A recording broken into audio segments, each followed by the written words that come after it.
Hello friends, welcome to panic Pandi horror stories. நான் உங்கள் முத்துப்பாண்டியன். இன்னைக்கு நாம இந்த வீடியோல திருப்பூர் மக்களையே அலற விட்ட ஒரு அமானுஷ்ய திகில் உண்மை சம்பவத்தை தான் பார்க்க போறோம். இந்த சம்பவத்தை நான் தனியா உட்காந்து படிக்கும்போது எனக்கே அடிமனசுல ஒருவித பய உணர்வு ஏற்பட்டுச்சு. உண்மையை சொல்லணும்னா எனக்கே அள்ளு விட்டுருச்சு. சோ எனக்கு ஏற்பட்ட அதே அனுபவத்தை உங்களுக்கும் இந்த வீடியோல அப்படியே ஷேர் பண்ணிருக்கேன். ஸ்கிப் பண்ணாம வீடியோவை ஃபுல்லா பாருங்க. இந்த சம்பவத்துல திருப்பூர்ல இருக்கக்கூடிய ஒரு கார்மெண்ட்ஸ், அதாவது பனியன் கம்பெனில வேலை செய்யக்கூடிய ஒரு பெண் அதே கம்பெனில வேலை செய்யக்கூடிய ஒரு இளைஞரை காதலிச்சிருக்காங்க. அந்த பொண்ணோட காதலுக்கு பெற்றோர்கள் எதிர்ப்பு தெரிவிச்சதுனால விஷம் குடிச்சு தற்கொலை பண்ணி இறந்து போயிடுறாங்க. அதோட அந்த கதை முடிஞ்சிருச்சுன்னு பார்த்தோம்னா அதுக்கு பிறகுதான் அந்த கம்பெனிக்குள்ள அந்த இறந்து போன பெண்ணோட ஆன்மாவால பல அமானுஷ்யங்கள் நிகழ ஆரம்பிச்சிருக்கு. நள்ளிரவு நேரத்துல அந்த கம்பெனில வேலை செய்யக்கூடிய வேலையாட்களுக்கு அந்த ஆன்மா என்ன மாதிரியான அசம்பாவிதங்களை ஏற்படுத்துச்சு, அந்த ஆன்மாவோட கோர பிடியிலிருந்து அந்த கம்பெனி ஆட்கள் முழுமையா விடுபட்டாங்களா இல்ல அந்த ஆன்மாவால பழிவாங்கப்பட்டாங்களான்ற அதிபயங்கர அமானுஷ்ய திகில் உண்மை சம்பவத்தை கொஞ்சம் கூட த்ரில்லிங் குறையாம அப்படியே இந்த வீடியோல பார்க்க போறோம். சோ இதயம் பலவீனமானவர்கள், கர்ப்பிணி பெண்கள் யாராவது இந்த வீடியோவை பார்த்துக்கிட்டீங்கன்னா தயவு செய்து ஸ்கிப் பண்ணிட்டு போயிருங்க. ஏன்னா அந்த வீடியோ அந்த அளவுக்கு பயங்கர டெரிஃபையிங்கா இருக்கும். வீடியோக்குள்ள போறதுக்கு முன்னாடி உங்க டைம் 2 செகண்ட் ஸ்பெண்ட் பண்ணி இந்த வீடியோக்கு ஒரு லைக் பண்ணிட்டு ஏதாவது கருத்துக்கள் தெரிவிக்கணும்னா மறக்காம கீழே கமெண்ட் பாக்ஸ்ல கமெண்ட் பண்ணுங்க. நியூ வியூவர்ஸ் இப்பதான் நம்ம சேனலை ஃபர்ஸ்ட் டைம் பாக்குறீங்கன்னா நம்ம சேனலை சப்ஸ்கிரைப் பண்ணிக்கிட்டு பக்கத்துல இருக்க அந்த பெல் ஐகானை ஆல் நோட்டிபிகேஷன்ல போட்டுக்கோங்க. அப்பதான் நான் அடுத்தடுத்து போடக்கூடிய அமானுஷ்ய திகில் உண்மை சம்பவங்கள் உங்களுக்கு இன்பாக்ஸ்ல நோட்டிபிகேஷனா வந்துடும். சரி வாங்க வீடியோக்குள்ள போகலாம்.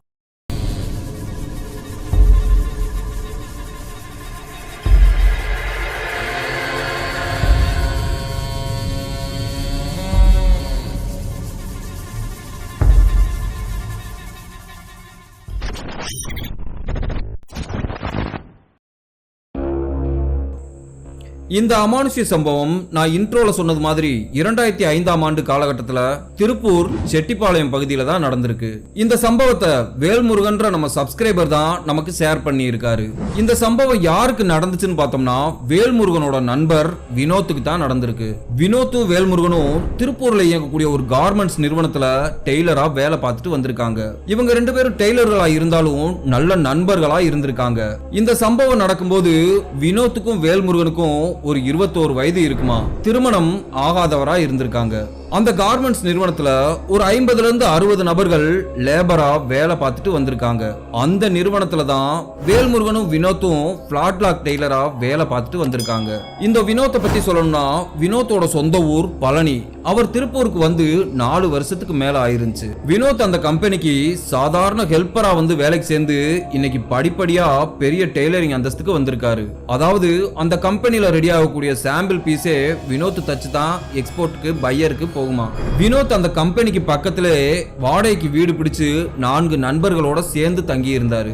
வாரத்துல எல்லா நாளும் வேலை செஞ்சுட்டு ஒவ்வொரு சனிக்கிழமை இரவு வேலை முடிஞ்சு போகும்போது அவங்களுக்கு அந்த வார சம்பளத்தை கையில கொடுத்துருவாங்களாம். அப்படி சம்பளம் வாங்கினதுக்கு பிறகு அந்த சனிக்கிழமை இரவே திருப்பூர் முழுக்க திருவிழா மாதிரி கொண்டாடுவாங்களாம். ட்ரிங்க்ஸ் பண்றது, சினிமாக்கு போறதுன்னு அந்த லீவு நாட்களை திருவிழா மாதிரி கொண்டாடுவாங்க. இப்படித்தான் வினோத்தோட வாழ்க்கை எந்த ஒரு ஸ்ட்ரகிள்ஸும் இல்லாம ஸ்மூத்தா போய்கிட்டு இருந்துச்சு. அந்த சூழ்நிலையில தான் இவங்க கம்பெனிக்கு 2 அழகான இளம் பெண்கள் வேலைக்கு சேர்ந்திருந்தாங்க. அவங்க 2 பேரும் ட்வின்ஸ், இரட்டை சகோதரிகள். ஒரு பொண்ணு பேரு ஆர்த்தி, இன்னொரு பொண்ணு பேரு கீர்த்தி. இவங்க 2 பேரும் 12th எக்ஸாம் முடிச்சிட்டு 2 மாச லீவை யூஸ்ஃபுல்லா கழிக்கலாம்னு அந்த கம்பெனிக்கு வந்து வேலைக்கு சேர்ந்திருந்தாங்க. அந்த 2 பொண்ணுகளையும் அந்த மொத்த கம்பெனியும் ஆச்சரியமா பார்த்திருக்காங்க. என்ன காரணம்னா அவங்க 2 பேரையும் பார்க்கிறதுக்கு சினிமா ஸ்டார் மாதிரி அவ்வளவு அழகா இருந்திருக்காங்க. அவங்க 2 பேரும் கம்பெனி வேலைக்கு புதுசுன்றதுனால டெய்லர்களுக்கு அசிஸ்டண்டா, அதாவது ஹெல்ப்பர் வேலைக்கு சேர்த்திருந்தாங்க. டெய்லர்களுக்கு துணி எடுத்து கொடுக்கறது, அவங்க தச்சு முடிச்ச துணிகளை மடிச்சு பண்டல் போட்டு வைக்கிறது போன்ற வேலைகளை செஞ்சுட்டு வந்திருக்காங்க. வினோத்துக்கு ஹெல்ப்பரா ஆர்த்திய நியமிச்சிருந்தாங்க. இந்த பொண்ணுங்களோட வீடு கம்பெனில இருந்து ஒரு 2 கிலோமீட்டர் தூரம் தள்ளி இருந்திருக்கு. இவங்க 2 பேரும் டவுன் பஸ்ல போயிட்டு வர்றதான் வாடிக்கையா வச்சிருந்தாங்க. ஆர்த்தி ஆரம்பத்துல வினோத் கிட்ட அண்ணா அண்ணான்னு தான் பழகிக்கிட்டு இருந்தாங்க. ஆனா வினோத்தோட பேச்சு திறமை, தொழில் திறமை, கலகலப்பா எல்லார்கிட்டையும் பேசி சிரிக்கிற சுபாவத்தை பார்த்து அவங்களையும் அறியாம வினோத்தை காதலிக்க ஆரம்பிச்சிருக்காங்க. வினோத் டீ டைம்ல கேண்டீனுக்கு போயிட்டு வரும்போது ஆர்த்திக்கு வடை வாங்கிட்டு வந்து கொடுப்பாரு. இந்த மாதிரி வினோத் ஆர்த்தி மேல கேர் பண்றதுனால ஆர்த்தி வினோத் கிட்ட மனச பறி கொடுத்திருக்காங்க. ஒரு நாள் ஆர்த்தி அவங்களோட காதலை வினோத் கிட்ட தெரிவிச்சிருக்காங்க. அதை கேட்ட வினோத், வேண்டாம் ஆர்த்தி, இது நமக்குள்ள ஒத்து வராது. நீ 2 மாசம் கழிச்சு என்னைய மறந்துட்டு வேற ஏதாவது காலேஜ்ல போய் சேர்ந்துருவ. அதுக்கப்புறம் நான் தேவதாஸ் மாதிரி தாடி வளர்த்துக்கிட்டு திரிய முடியாதுன்னு சொல்லியிருக்காரு. அதுக்கு ஆர்த்தி, யார் தடுத்தாலும் உங்களை விட்டு நான் பிரிய மாட்டேன் வினோத், உங்களுக்காக நான் என்னோட உயிரையே கொடுப்பேன்னு சொல்லியிருக்காங்க. ஆர்த்தி இந்த மாதிரி திடமா சொன்னதுக்கு பிறகு வினோத் அந்த பொண்ணோட காதலுக்கு சம்மதம் தெரிவிச்சிருக்காரு. அதுக்கு பிறகு இவங்க 2 பேரும் லஞ்ச் அவர்ல ஒன்னா உட்காந்து சாப்பிடுறது, டீ டைம்ல ஒன்னா உட்காந்து சிரிச்சு பேசுறதுன்னு இருந்திருக்காங்க. இவங்க 2 பேரும் இந்த மாதிரி நெருங்கி பழகிறது அந்த மொத்த கம்பெனிக்கும் இவங்க காதல் நிலவரம் தெரிய வந்திருக்கு. ஆர்த்தி தன்னோட தங்கை கீர்த்தி கிட்ட அவங்க காதலை பத்தி எடுத்து சொல்லியிருக்காங்க. நான் கல்யாணம் பண்ணிக்கிட்டா இந்த வினோத்தை தான் கல்யாணம் பண்ணிக்குவேன்னு சொல்லியிருக்காங்க. இத பத்தி நீ நம்ம வீட்டுல யார்கிட்டையும் சொல்லிராதன்னு சொல்லியிருக்காங்க. கீர்த்தியும் தன்னோட அக்காவோட காதலை பத்தி வீட்டுல யார்கிட்டயுமே சொல்லல. இவங்களோட காதல் நாளுக்கு நாள் எல்லை மீறி போக ஆரம்பிச்சிருக்கு. இவங்க 2 பேரும் கம்பெனிக்கு லீவ் போட்டுட்டு பார்க்குக்கு போறது, சினிமாவுக்கு போறதுன்னு சுத்த ஆரம்பிச்சிருந்திருக்காங்க. இவங்க 2 பேரும் இந்த மாதிரி லீவ் போட்டுட்டு சுத்துறது மேனேஜருக்கு தெரிய வந்திருக்கு. 2 பேரையும் கூப்பிட்டு வான் பண்ணி இருக்காரு. ஆனாலும் இவங்க 2 பேரும் கேட்கிற மாதிரி இல்ல. அப்படித்தான் ஒரு நாள் கம்பெனில நைட் ஷிஃப்ட் வேலை நடந்துகிட்டு இருந்துச்சு. முக்கியமான ஆர்டர் டெலிவரி கொடுக்கறதுக்காக எல்லாரும் சின்சியரா வேலை பார்த்துட்டு இருந்தாங்க. ஆனா வினோத்தும் ஆர்த்தியும் மாடியில இருக்கக்கூடிய ஒரு ஃபேப்ரிக் குடவுன்ல விளையாண்டுகிட்டு இருந்திருக்காங்க. இத நேர்ல போய் பார்த்த மேனேஜர் டென்ஷன் ஆகி இவங்க 2 பேத்தையும் பயங்கரமா திட்டி இருந்திருக்காரு. அந்த நேரத்துல இரவு வேலை செய்யக்கூடிய ஆர்த்தியையும் கீர்த்தியையும் கூட்டிட்டு போறதுக்காக அவங்க அப்பா கம்பெனி வந்திருக்காரு. மேனேஜர் ஆர்த்தி மேல இருந்த கோபத்துல அவங்க அப்பா கிட்ட நடந்த விஷயங்கள் அத்தனையும் சொல்லியிருக்காரு. மேனேஜர் இந்த மாதிரி சொன்னதை கேட்டு கடுப்பான ஆர்த்தியோட அப்பா நேரா வினோத் கிட்ட வந்து பயங்கரமா சத்தம் போட்டிருக்காரு. வினோத் கிட்ட இனிமே என் பொண்ணுங்களோட பழகுற வேலை வச்சுக்காதன்னு சொல்லிட்டு ஆர்த்திய எல்லார் முன்னாடியும் கன்னத்துல ஓங்கி ஒரு அறை அரைஞ்சிட்டு 2 பேத்தையும் வீட்டுக்கு கூட்டிட்டு போயிருக்காரு. வீட்டுக்கு போனதுமே அவங்க அம்மா கிட்ட எல்லா விஷயத்தையும் சொல்லி இருக்காரு. ஆர்த்தியோட அம்மா அவங்க பங்குக்கு 2 அறை விட்டுருக்காங்க. இனிமே நீங்க 2 பேரும் கம்பெனிக்கு போக வேணாம், பேசாம வீட்டிலே இருங்கன்னு சொல்லியிருக்காங்க. இந்த பிரிவை தாங்கிக்க முடியாத ஆர்த்தி ரொம்பவே மனவேதனைக்கு ஆளாயிருக்காங்க. நள்ளிரவு எல்லாரும் தூங்குனதுக்கு பிறகு வீட்டுல இருந்த எலி பாசானத்தை எடுத்து சாப்பிட்டு இருந்திருக்காங்க. அது ஒரு கொடூரமான பாய்சன். அதுக்கு விஷமுறிவே கிடையாது. அதை தின்னுட்டு படுக்கையில வந்து படுத்திருந்திருக்காங்க. மறுநாள் காலையில கண்ணு முழிச்சு பார்த்த ஆர்த்தியோட அம்மா அதிர்ச்சியில கதறி அழுதுருக்காங்க. ஆர்த்தியோட வாயில நுர தள்ளி விரைச்சு போய் இறந்து கிடந்திருக்காங்க. ஆர்த்தி இறந்து போனதை பார்த்து ஆர்த்தியோட அம்மாவும் அப்பாவும் தலையில அடிச்சு அழுதுருக்காங்க. எங்களை இப்படி அநியாயமா ஏமாத்திட்டு போயிட்டேடின்னு ஒப்பாரி வச்சிருந்திருக்காங்க. ஆர்த்தி இறந்து போன விஷயம் கம்பெனிக்கு தெரிய வருது. ஆர்த்தியோட இறப்பு செய்தியை கேட்ட வினோத் துடிதுடிச்சு போயிருக்காரு. கம்பெனி ஆளுகளோட சேர்ந்து ஆர்த்தியோட ஈம சடங்குல கலந்திருக்காரு. ஆர்த்தியோட சொந்த பந்தங்கள் முன்னிலையில ஆர்த்தியோட உடலை நல்லடக்கம் பண்ணி இருக்காங்க. இந்த ஒரு நிகழ்வுக்கு பிறகுதான் அந்த கம்பெனிக்குள்ள அமானுஷ்ய அலை அடிக்க போகுதுன்னு யாருமே எதிர்பார்க்கல. வினோத் ஆர்த்தியோட மறைவுக்கு பிறகு கம்பெனிக்கே போகாம ரூம்லே தங்க ஆரம்பிச்சிருக்காரு. எல்லா நேரத்திலையும் தண்ணி அடிக்கிறது, தம் அடிக்கிறதுன்னு ஆர்த்தியோட நினைப்புலே இருந்திருக்காரு. சோகத்தோட ஆர்த்தியவே நினைச்சுக்கிட்டு இருந்திருக்காரு. ஒரு மதிய நேரத்துல வினோத் ரூம்ல தூங்கிட்டு இருக்கும்போது மேனேஜர் அவரை பாக்குறதுக்காக வந்திருக்காரு. வினோத் கிட்ட அவசரமா ஒரு சாம்பிள் பீஸ் தைக்கணும், நீ கம்பெனிக்கு வா, இப்படியே அந்த பொண்ணவே நினைச்சுக்கிட்டு இருந்தேனா உன்னோட வாழ்க்கை என்ன ஆகுறதுன்னு கேட்டு இருந்திருக்காரு. மனசை மாத்திக்கிட்டு அடுத்த கட்டத்துக்கு மூவ் ஆகணும்னு வினோத்துக்கு ஆறுதல் சொல்லிட்டு கம்பெனிக்கு கூட்டிட்டு வந்திருக்காரு. வினோத் அதற்கு பிறகு ஆர்த்தியை படிப்படியா மறந்துட்டு நார்மல் நிலைமைக்கு திரும்பி இருக்காரு.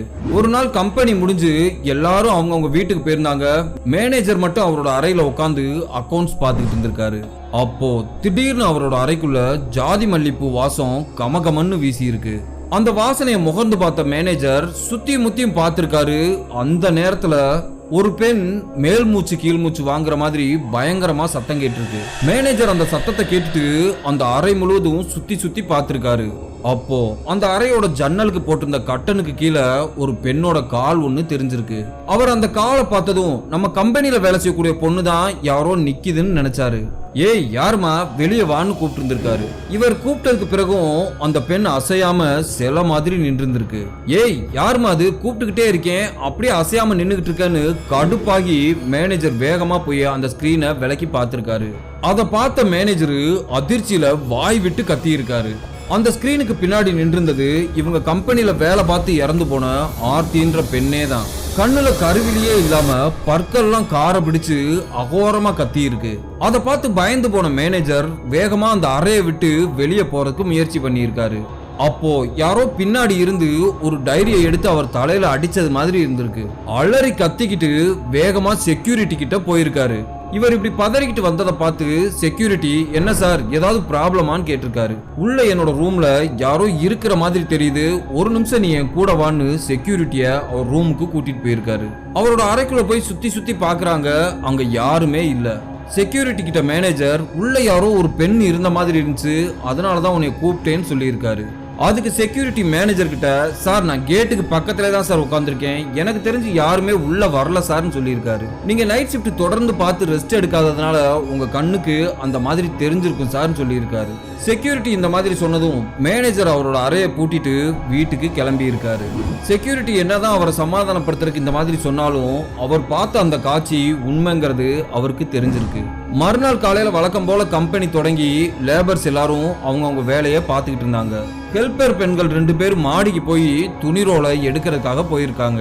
இவங்க 2 பேரும் எப்பவுமே மாடிக்கு போனாங்கன்னா அங்க கொஞ்ச நேரம் உட்காந்து அரட்டை அடிச்சுட்டு அதுக்கப்புறம் ரோலை எடுத்துட்டு வர்றதுதான் வழக்கம். அப்படி அந்த 2 செக்கிங் லேடிஸும் உட்காந்து பேசிக்கிட்டு இருக்கும்போது அந்த அறைக்குள்ள ஜல் ஜல்னு கொலுசு சத்தம் கேட்டிருக்கு. 2 பேரும் ரொம்ப சுவாரஸ்யமா பேசிக்கிட்டு இருந்தவங்க அந்த கொலுசு சத்தத்தை கேட்டு அப்படியே அமைதியாயிருக்காங்க. அப்போ அந்த அறை முழுவதும் ஜாதிப்பூ வாசனை கமகமன்னு அடிச்சிருக்கு. அப்போ அந்த அறைக்குள்ள ஒரு பெண்ணோட அழுகுரல் கேட்டிருக்கு. அந்த குரல் இருக்க இருக்க தேமி தேமி அழுகுற மாதிரி சத்தமா கேட்டிருக்கு. அதுல பயந்து போன இவங்க 2 பேரும் ரோலை இழுத்துட்டு வேகமா கீழே வந்திருக்காங்க. கீழே வேலை பார்த்துக்கிட்டு இருந்தவங்கள்ட்ட அவங்க பார்த்த விஷயத்த சொல்லியிருக்காங்க. ஆனா அவங்க யாருமே இவங்க சொன்னதை நம்பல. அவங்க யாருமே நம்பலைனாலும் இவங்க 2 பேருக்கு மட்டும் ஒரு விஷயம் கன்ஃபார்மா தெரிஞ்சிருக்கு, மாடி அறையில பேய் இருக்குன்னு.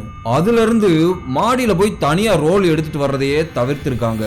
கம்பெனிக்குள்ள பேய் இருக்குன்னு ஒருத்தருக்கு ஒருத்தர் அரசல் புரசலா பேச ஆரம்பிச்சிருக்காங்க. ஆனா அங்க பேய் இருக்குன்றது இன்னமும் கன்ஃபார்மா யாருக்குமே தெரியல. அப்படித்தான் ஒரு நாள் நைட்டு கம்பெனில நைட் ஷிஃப்ட் நடந்துகிட்டு இருந்துச்சு. ஒரே ஒரு பெண் மட்டும் டக்குன்னு மிஷின்ல இருந்து எழுந்திருச்சு ரெஸ்ட் ரூம் போயிட்டு வரக்காக பாத்ரூமுக்கு போயிருந்திருக்காங்க. அப்படி அந்த பாத்ரூமுக்கு போகணும்னா இவங்க வேலை செய்யற இடத்துல இருந்து லாபில கொஞ்சம் தூரம் நடந்து போனா தான் வரும். அப்படி இந்த பொண்ணு அங்க போன நேரம் பாத்ரூமோட கதவு உள்பக்கமா லாக் பண்ணப்பட்டிருந்துச்சு. வாட்டர் டேப்பை திறந்து விட்டு யாரோ உள்ள யூஸ் பண்ற மாதிரி சத்தம் கேட்டிருக்கு. அந்த பொண்ணு அந்த பாத்ரூமோட வாசல்லே நின்னு வெயிட் பண்ணிட்டு இருந்திருக்காங்க. ரொம்ப நேரம் ஆகியும் ஆள் வெளியே வந்த பாடில்ல. ரொம்ப நேரம் காத்திருந்து பொறுமை இழந்த அந்த பெண் உள்ள யாருங்க இருக்கிறது, இவ்வளவு நேரமா என்ன பண்றீங்கன்னு அந்த கதவை தட்டி இருக்காங்க. கதவு படார்னு திறந்திருக்கு. உள்ள யாருமே இல்ல.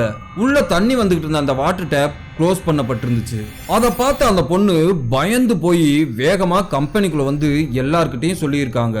அந்த பொண்ணு இந்த மாதிரி சொன்னதும் கம்பெனில வேலை செஞ்சுட்டு இருந்த 2 பசங்க வேகமா போய் அந்த பாத்ரூம்குள்ள பார்த்திருக்காங்க.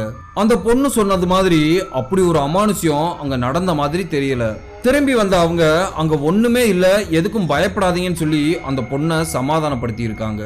அதுக்கு பிறகுதான் அந்த கம்பெனிக்குள்ள அடுத்தடுத்து அமானுஷ்யங்கள் நடக்க ஆரம்பிச்சிருக்கு. மாடியில அடுக்கி வச்சிருந்த துணி ரோல்கள்லாம் தானா உருண்டு கீழே விழுந்திருக்கு. முதல் நாள் நைட்டு வேலை முடிஞ்சு போகும்போது இவங்க லைட்டு, ஃபேனு, மிஷினோட சுவிட்ச் எல்லாத்தையும் ஆஃப் பண்ணிட்டு போயிருந்தாலும் மறுநாள் காலையில வந்து பார்த்தாங்கன்னா எல்லா சுவிட்சுகளும் ஆன் பண்ணப்பட்டிருந்துச்சு. செக்யூரிட்டி கிட்ட இதை பத்தி கேட்கும்போது அவர் நான் உள்ள வரவே இல்லைன்னு சொல்லியிருக்காரு. இந்த ஒரு நிகழ்வுனாலே அங்க வேலை செய்யக்கூடிய எல்லாருக்கும் ஒரு வித பயம் ஏற்பட்டு இருந்திருக்கு. மேனேஜர் வினோத் கிட்ட வந்து வினோத் உனக்கு மட்டும் இன்னைக்கு நைட் ஷிஃப்ட் இருக்கு, ஒரு சாம்பிள் பீஸ் ஒன்று தைக்கணும், நீ ஸ்பெஷல் பேட்டா வாங்கிக்கேன்னு சொல்லியிருக்காரு. வினோத்தும் சரின்னு சொல்லிட்டு கம்பெனியில் இருக்கவங்க எல்லாரும் வேலை முடிஞ்சு போனதுக்கு பிறகு அவர் போய் இரவு உணவுலாம் சாப்பிட்டுட்டு மறுபடி கம்பெனிக்கு தைக்கிறதுக்கு வந்திருக்காரு. மேனேஜர் அவரோட அறையில உட்காந்து அக்கவுண்ட்ஸ் பார்த்துக்கிட்டு இருந்தாரு. இரவு 11 மணி இருக்கும். வினோத் அவரோட மெஷின்ல உட்காந்து மும்முரமா தச்சுக்கிட்டு இருந்தாரு. அந்த நேரத்துல திடீர்னு ஜாதி பூ வாசம் கமகமன்னு வீசி இருக்கு. அந்த வாசனையை முகர்ந்து பார்த்த வினோத்துக்கு டக்குன்னு ஆர்த்தியோட ஞாபகம் வந்திருக்கு. என்ன காரணம்னா, ஆர்த்தி உயிரோட இருக்கும்போது அந்த ஜாதி பூவை தான் எப்பவுமே தலையில வைப்பாங்களாம். இப்போ வினோத் அந்த அறை முழுவதும் சுத்தி சுத்தி பார்த்திருக்காரு. அந்த நேரத்துல மெதுவா ஒரு பெண்ணோட குரல் கேட்டிருக்கு. என்ன வினோத், என்ன மறந்துட்டியான்னு கேட்டிருக்கு. அந்த குரலை கேட்டு பயந்து போன வினோத் பின்னாடி திரும்பி பார்த்திருக்காரு. அந்த இடத்துல புகை மூட்டமா ஒரு பெண் நிக்கிற மாதிரி தெரிஞ்சிருக்கு.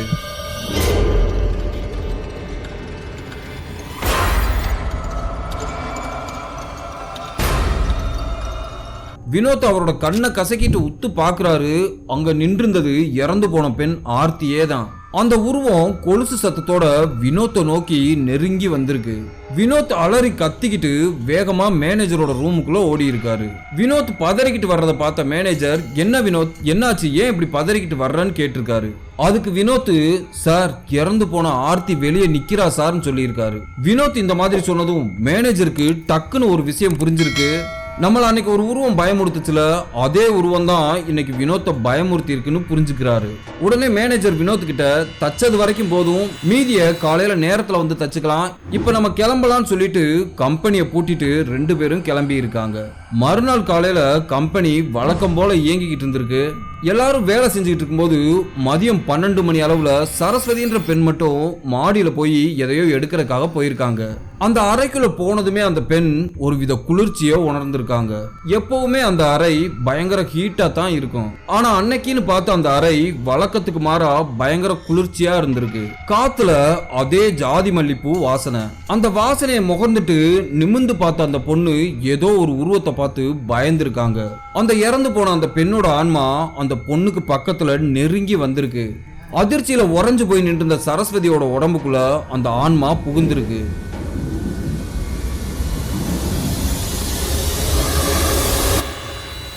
அந்த பொண்ணு அப்படியே சில மாதிரி உறைஞ்சு போய் நின்றுருக்காங்க. இப்போ சரஸ்வதிய அந்த ஆன்மா பொசஸ் பண்ணி இருக்கு. மாடிக்கு என்ன வேலையா வந்தோன்றது கூட மறந்துட்டு சித்த பிரம்ம பிடிச்சது மாதிரி அப்படியே கீழே இறங்கி போயிருக்காங்க. சரஸ்வதி இந்த மாதிரி வினோதமா நடந்துக்கிறத பார்த்த சூப்பர்வைசர், ஏமா என்னாச்சு, உடம்புக்கு ஏதாவது பண்ணுதான்னு கேட்டிருக்காரு. அவர் இந்த மாதிரி கேட்டுக்கிட்டு இருக்கும் போதே அந்த பொண்ணு அப்படியே மயங்கி தொப்புன்னு விழுந்திருக்காங்க. அந்த பொண்ணோட முகத்துல தண்ணியெல்லாம் அடிச்சு விட்டுட்டு டீ வாங்கி கொடுத்துருக்காங்க. ஆனா அந்த பொண்ணு நினைவே இல்லாத மாதிரி அமைதியா உட்கார்ந்து இருந்திருக்காங்க. அந்த பொண்ணோட வீடு கம்பெனிக்கு பக்கத்துல தான். உடனே அவங்க அம்மாவுக்கு இன்ஃபார்ம் பண்ணி, உங்க பொண்ணுக்கு உடம்பு சரியில்லை, வீட்டுக்கு கூட்டிட்டு போங்கன்னு சொல்லியிருக்காங்க. அந்த பொண்ணோட அம்மாவும் கம்பெனிக்கு வந்து சரஸ்வதிய வீட்டுக்கு கூட்டிட்டு போயிருக்காங்க. வீட்டுக்கு போன சரஸ்வதி சாயங்காலம் வரைக்கும் அமைதியா இருந்திருக்காங்க. ஆனா அன்று இரவு சரஸ்வதி தன்னோட தலைமுடியெல்லாம் விரிச்சு போட்டு பேய் பிடிச்ச மாதிரி ஆடி இருக்காங்க. சரஸ்வதி தன்னோட அப்பா கிட்ட, எனக்கு சிக்கன் வாங்கிட்டு வா, பிரியாணி வாங்கிட்டு வான்னு சொல்லி இருக்காங்க. சரஸ்வதியோட இந்த நிலைமையை பார்த்து அவங்க அப்பாவுக்கும் அம்மாவுக்கும் ஒரு விஷயம் நல்லா தெரிஞ்சிருக்கு, தன்னோட மகளுக்கு பேய் பிடிச்சிருக்குன்னு. உடனே சரஸ்வதியோட அப்பா பேய் ஓட்டக்கூடிய கோடாங்கிய வீட்டுக்கு கூட்டிட்டு வந்திருக்காரு. அந்த கோடாங்கி பூஜைக்கு தேவையான பொருட்களை எல்லாம் வாங்கி ரெடி பண்ணி பூஜையை தொடங்கி இருக்காரு. அப்பதான் கோடாங்கி சரஸ்வதி கிட்ட, யார் நீ, எதுக்காக இந்த பொண்ணை பிடிச்சிருக்கன்னு கேட்டிருக்காரு. அதுக்கு அந்த பொண்ணு என்ன சொல்லுதுன்னா, என்னோட பேரு ஆர்த்தி, நானு ஒரு கோவத்துல அவசரப்பட்டு தற்கொலை பண்ணிக்கிட்டேன், இப்ப எனக்கு உயிர் வாழணும்னு ஆசையா இருக்கு, நானு இவளோட உடம்புக்குள்ளே இருந்துக்கிறேன்னு சொல்லி இருக்கு. அதுக்கு கோடாங்கி, நீ இப்ப இந்த பொண்ணோட உடம்ப விட்டு போகலைன்னா உன்னைய சாட்டையிலே அடிச்சு உரிச்சிருவேன்னு சொல்லி இருக்காரு. அதுக்கு அந்த ஆன்மா, நான் இந்த பொண்ணோட உடம்ப விட்டு போக மாட்டேன்னு பயங்கரமா அடம் பிடிச்சிருக்கு, என்னைய என்னோட காதலனோட சேர்த்து வைங்கன்னு கேட்டிருந்திருக்கு. அதுக்கு அந்த கோடாங்கி, அந்த மாதிரி எல்லாம் செய்ய முடியாது, மரியாதையா நீ இந்த பொண்ணோட உடம்ப விட்டு இறங்குன்னு சொல்லி இருக்காரு. அப்போ சரஸ்வதி உடம்புக்குள்ள இருந்த அந்த ஆன்மா ஆங்காரமா அந்த பூஜை பொருட்களை எல்லாம் தள்ளி விட்டு இருந்திருக்கு. இப்போ கோடாங்கி தான் கையில வச்சிருந்த சாட்டையை எடுத்து சரஸ்வதி உடம்புல அடிச்சிருக்காரு. அதுக்கு அந்த ஆன்மா வீச்சுன்னு கத்திக்கிட்டு, என்னை அடிக்காதீங்க, என்னை அடிக்காதீங்கன்னு அலறி இருக்கு. இப்போ எந்த ஆர்ப்பாட்டமும் பண்ணாம அமைதியா இருந்த அந்த ஆன்மா என்னோட காதலன் வினோத்தை பார்க்கணும்னு சொல்லி இருக்கு. என்னோட அப்பா அம்மா தங்கச்சி இவங்களெல்லாம் பார்க்கணும்னு கேட்டிருந்திருக்கு. சரின்னு சொல்லிட்டு சரஸ்வதியோட அப்பா கம்பெனிக்கு போய் வினோத்தை கூட்டிட்டு வந்திருக்காரு. ஆர்த்தியோட வீட்டுக்கு தகவல் சொல்லி அவங்க அப்பா அம்மாவையும் வரவழைச்சிருக்காங்க. சரஸ்வதி உடம்புக்குள்ள இருந்த ஆன்மா முதல்ல வினோத் கிட்ட பேசியிருக்கு. வினோத், நான் உன் மேல வச்சிருந்த உண்மையான காதல்னால தான் நான் இந்த மாதிரி தற்கொலை பண்ணிக்கிட்டேன். என்னையவே நினைச்சுக்கிட்டு நீ உன்னோட வாழ்க்கையை கெடுத்துக்காத, நீ எங்க இருந்தாலும் நல்லா இருக்கணும்னு சொல்லியிருக்கு. ஆர்த்தியோட அம்மா இதை பார்த்துட்டு இது என்னோட மகளே இல்லைன்னு சொல்லி இருந்திருக்காங்க. அதுக்கு அந்த பொண்ணு உடம்புல இருந்த அந்த ஆன்மா, அம்மா நான் தாம்மா ஆர்த்தி, நானும் கீர்த்தி 5ஆம் கிளாஸ் படிக்கும்போது நம்ம குலதெய்வம் கோயிலுக்கு போன இடத்துல நான் கீழே விழுந்து முட்டியில அடிபட்டுருச்சு. அப்போ நீங்க பக்கத்துல இருக்க ஹாஸ்பிட்டலுக்கு கூட்டிட்டு போய் எனக்கு கட்டு போட்டு விட்டீங்க. இந்த விஷயத்த அந்த ஆன்மா சொன்னதும் சரஸ்வதிய கட்டி பிடிச்சு அழுதுருக்காங்க. எப்படிமா ஒரு பையனுக்காக எங்களை ஏமாத்திட்டு போக உனக்கு மனசு வந்துச்சுன்னு கதறி அழுதுருக்காங்க. ஆர்த்திக்கு எப்பவுமே கை நிறைய வளையல் போடுறது பிடிக்கும். உடனே ஆர்த்தியோட அம்மா அந்த பொண்ணுக்கு கை நிறைய வளைவியெல்லாம் வாங்கி போட்டு விட்டு அந்த பொண்ணுக்கு பிடிச்ச தின்பண்டங்கள்லாம் திங்கிறதுக்கு கொடுத்துருக்காங்க. ஆர்த்தியோட அம்மா, ஆர்த்தி நீ இந்த பொண்ணு உடம்புல இருந்து இறங்கிருமா, நாம யாருக்கும் தொல்லையா இருக்கக்கூடாது, நீ நம்ம வீட்டிலே வந்து தெய்வமா இருன்னு சொல்லியிருக்காங்க. அவங்க சொல்லி முடிச்ச கொஞ்ச நேரத்துல சரஸ்வதி அப்படியே மயக்கம் போட்டு தொப்புன்னு கீழே விழுந்திருக்காங்க. ஆர்த்தியோட ஆன்மா அந்த பொண்ணு உடம்புல இருந்து விலகி இருந்திருக்கு. இப்போ சாமக்கோடாங்கி என்ன சொல்றாருன்னா, உங்க பொண்ணு சிறு வயசுல அகால மரணம் அடைஞ்சு பேயா அலைஞ்சுகிட்டு இருக்கு. நான் கொடுக்குற இந்த பொருளை உங்க பூஜை அறையில வச்சு 48 நாள் விளக்கை ஏத்துனீங்கன்னா தீராத ஆசைகளோட இறந்து போன உங்க பொண்ணோட ஆன்மா சாந்தி அடைஞ்சிரும்னு சொல்லியிருக்காரு. இந்த வீடியோ உண்மையிலே உங்களுக்கு ரொம்ப பிடிச்சிருக்குன்னு நினைக்கிறேன். அப்படி உண்மையிலே பிடிச்சிருந்துச்சுன்னா அந்த வீடியோக்கு ஒரு லைக் பண்ணுங்க. ஏதாவது கருத்துக்கள் தெரிவிக்கணும்னா மறக்காம கீழே கமெண்ட் பாக்ஸ்ல கமெண்ட் பண்ணுங்க. அடுத்து உங்களை நான் இதே மாதிரி ஒரு அமானுஷ்ய திகில் சம்பவத்தோட வந்து சந்திக்கிறேன். பாய்.